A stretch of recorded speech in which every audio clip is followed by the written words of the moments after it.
पहा आता इथे काय दिलं आपल्याला, हे दशांश अपूर्णांकामध्ये 153 गुणिला 500 छेद 25 गुणिला 100 गुणिला 4 ची किंमत दशमान पद्धतीमध्ये लिहायची. कशामध्ये लिहायची?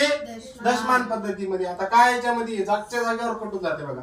हे 2 शून्य कटले, हे 2 शून्य कटले, झालं 5 1 5 5 झालं एवढं. आता राहिलं का खाली 5 गुणिला 4 आणि वरी किती राहिलं 153. त्याला लिहून घ्या पुन्हा इकडे 153 आणि 5 चोक किती 20. आता 20 न काय करायचं 153 ला भागायचं. 20 7 किती होतात 140 होतात का.